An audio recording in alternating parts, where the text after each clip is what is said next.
Hey you guys, it's Yesenia from Writer Mom, trying a little bit of a different setup today. So my initial plan was to go outside and maybe be a little bit more informal and get some sunshine, but yeah, not a good idea. It's super hot here, even though, it's like, we're already into October and it feels like it's 80 degrees outside and the sun is just too much. I was like, you know what, I'm going back inside. So I'm back down here in my office. So today I wanted to talk to you guys about like this huge aha moment that I had recently regarding successful self-publishing. And when I think about it, I'm just like, well, I kind of already knew this, and I think a lot of people kind of know it, or they've heard about it, or they're seeing it like on blogs or Facebook groups or whatever. But like it hit me just how important this thing is, and like how much attention we really need to give it if we want to be successful when it comes to self-publishing our books. So like, oh, and before I get started, there's a blog post at writermom.net. So if you'd rather read the blog post, you can go over there and grab that, or maybe you're already here. And this video will just give like a little bit more detail about this huge aha moment that I'm talking about.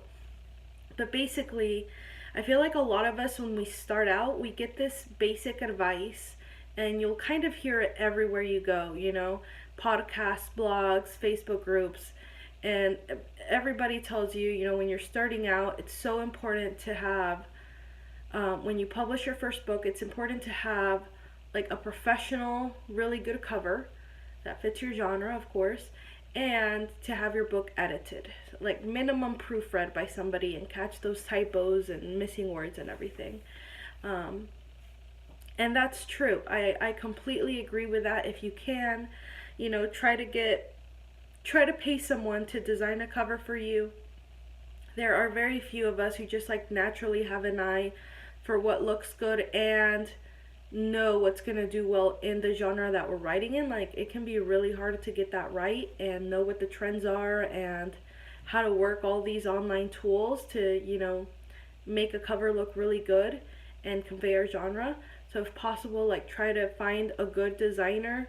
Doesn't have to cost an arm and a leg, but just a designer for your first book cover. And then have somebody look at your book, at least beta read it, maybe catch a plot hole, catch some of those typos. Like I've traded with other authors before. That's how I got started out. That's how I got some of my first covers, actually, which have since been replaced. It was, I edited for this author, and in exchange she designed my cover. And even now I'll still trade sometimes. Somebody edit my stuff and I'll edit their stuff, kind of thing. And so, like I said, I completely agree with this advice. If you're starting out and you want to do well, just starting out of the gates, make sure you have a professional cover that conveys your genre and doesn't just like stand out too much.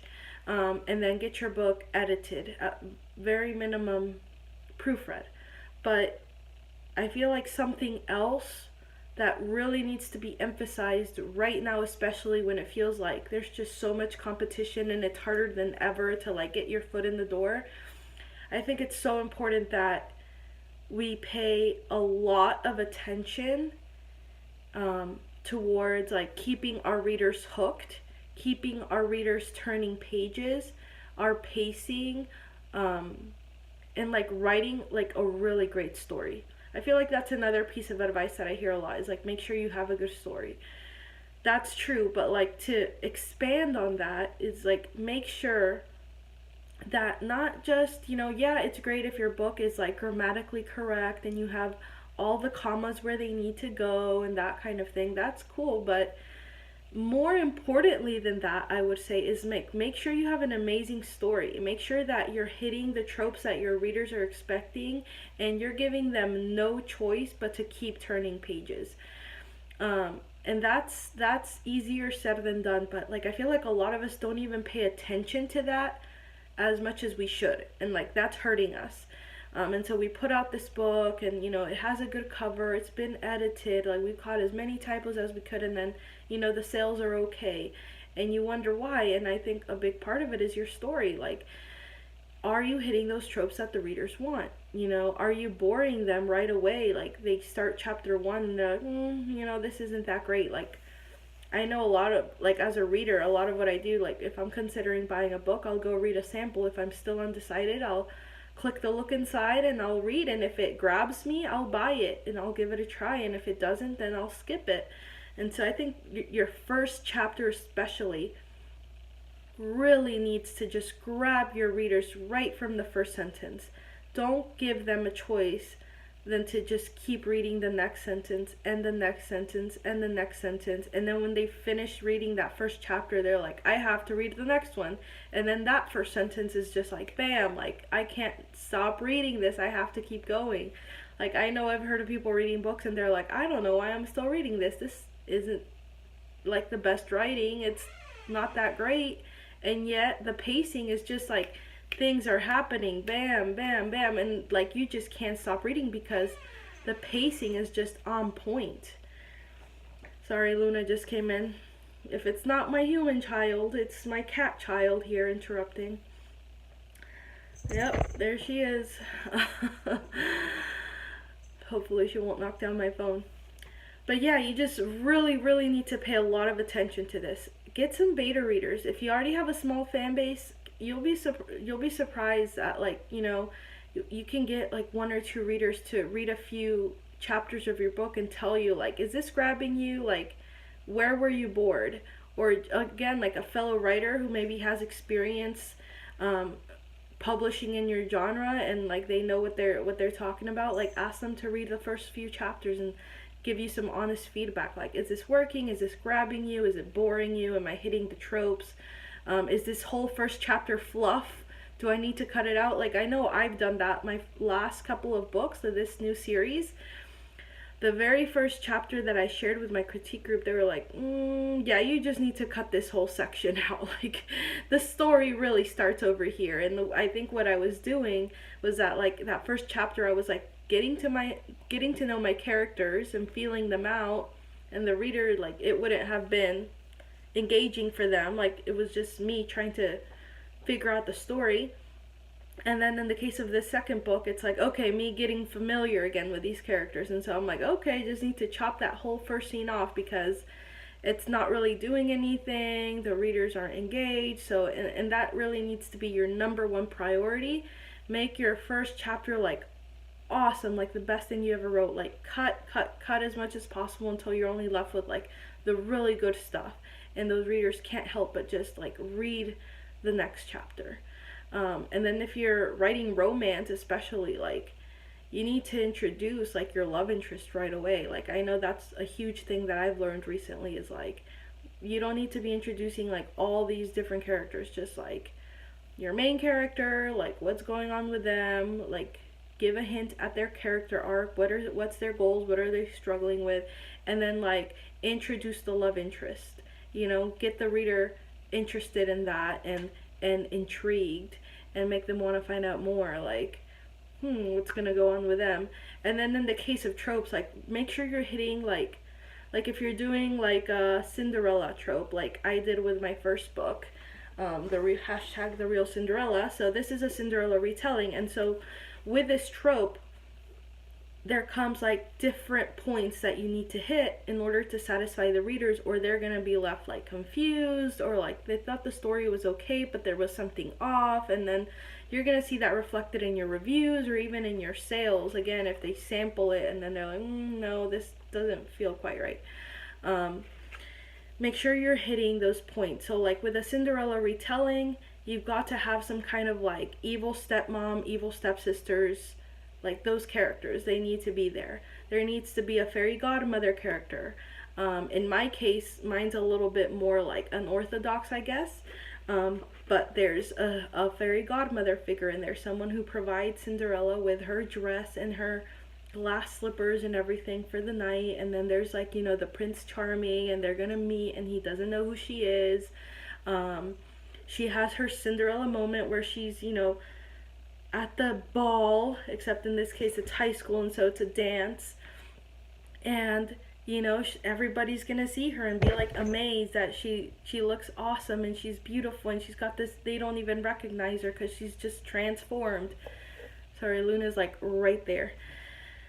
So yeah, you've got to make sure you hit all of these points. So like research these tropes. If you know you're doing a enemies to lover trope, or even like a Harry Potter, like, you know, where this average boy could even be an orphan a lot of the time, you know, that whole trope of where they find out they have magical powers and, you know, they're destined to overcome this all-powerful villain kind of thing. Like, what are the things that you need to hit to be successful with that trope and leave your readers being like, oh man, that was so good, like it had everything was awesome, and I just have to keep going and read the next book. So like with that trope, you know, again, you have like this average or poor, like farm boy or orphan or someone, right? Someone who's like, when they start out, there's nothing really special about them, I guess. But they find out that they have these magical powers, or there's some kind of prophecy or something. They find out there is something special about them, right?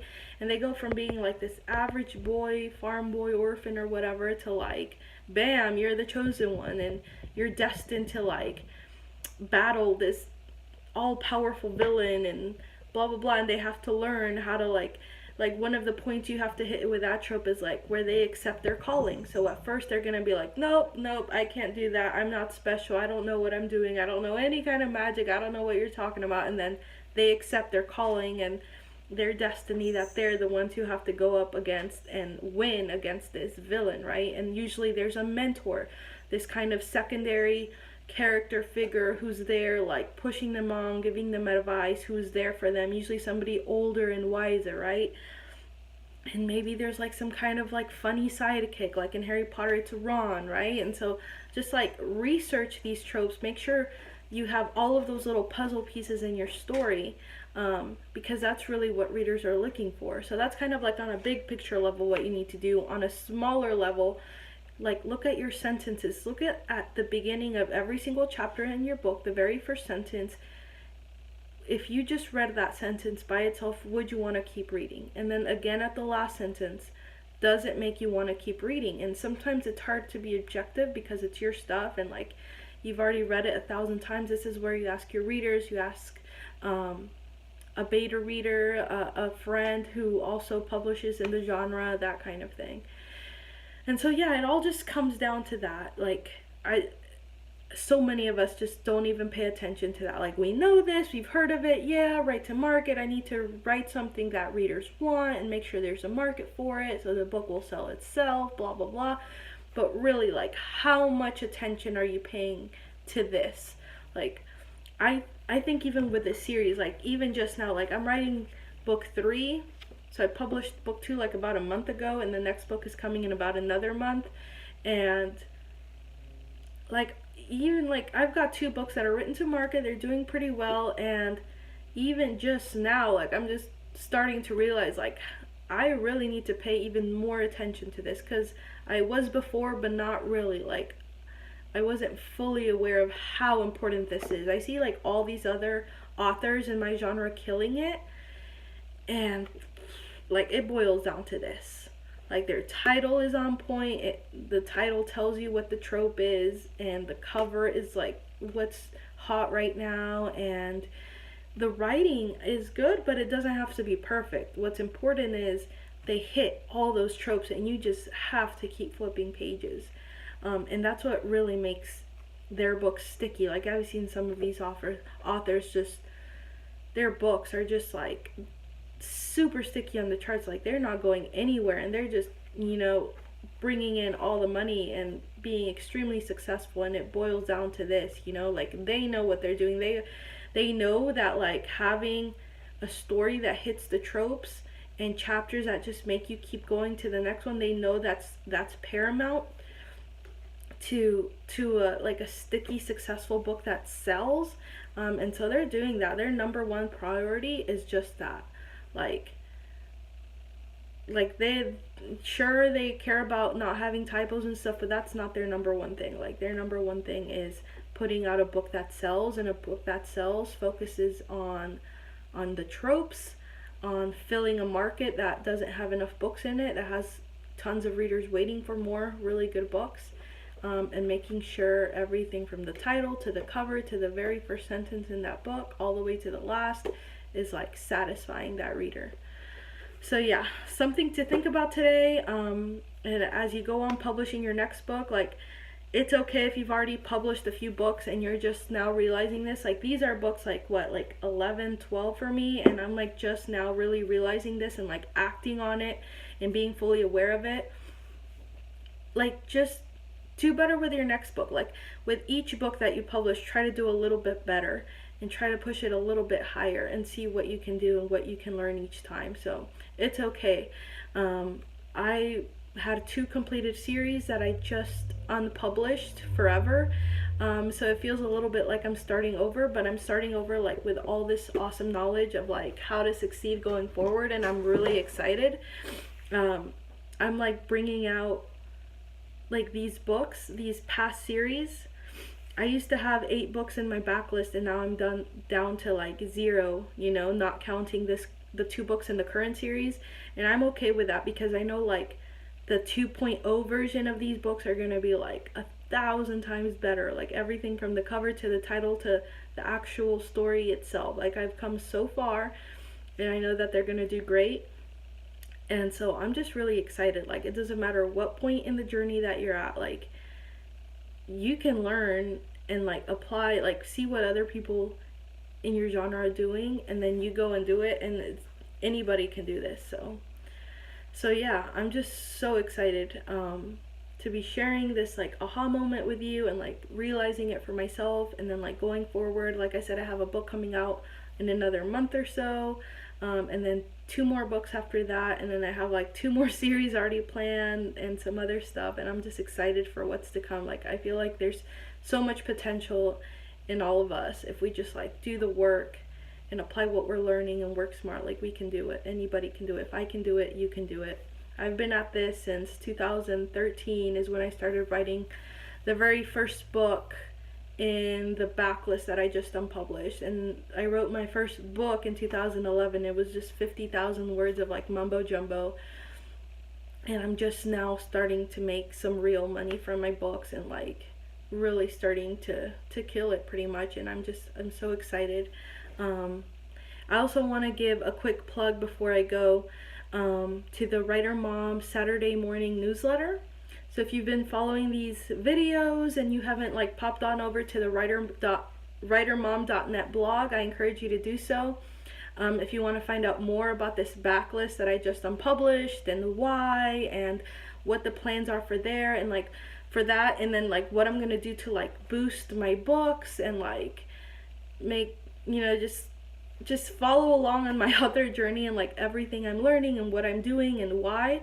You really need to sign up for that newsletter. It's just like all the behind the scenes sneak peeks and lessons learned and all of that kind of stuff. There's like a weekly resource in there, an inspirational quote, what I'm reading, like especially stuff that applies to authors, cute pictures of my kids because of course Writer Mom, and yeah, just a weekly update on how my author business is doing and how I'm growing and all kinds of stuff. So again, that's the Saturday morning newsletter. It's at writermom.net. You'll see it right there on the homepage. You just sign up and you'll start getting that, and then you'll also start getting some cool resources right away. So thank you so much for watching this video. I'll be back in a couple of weeks with another one. Again, if you want to go check out the blog post and sign up for the newsletter, that's at writermom.net. If you have any questions for me, feel free to leave them in the comments or email me hello@writermom.net, and I'll be happy to chat with you. All right, bye.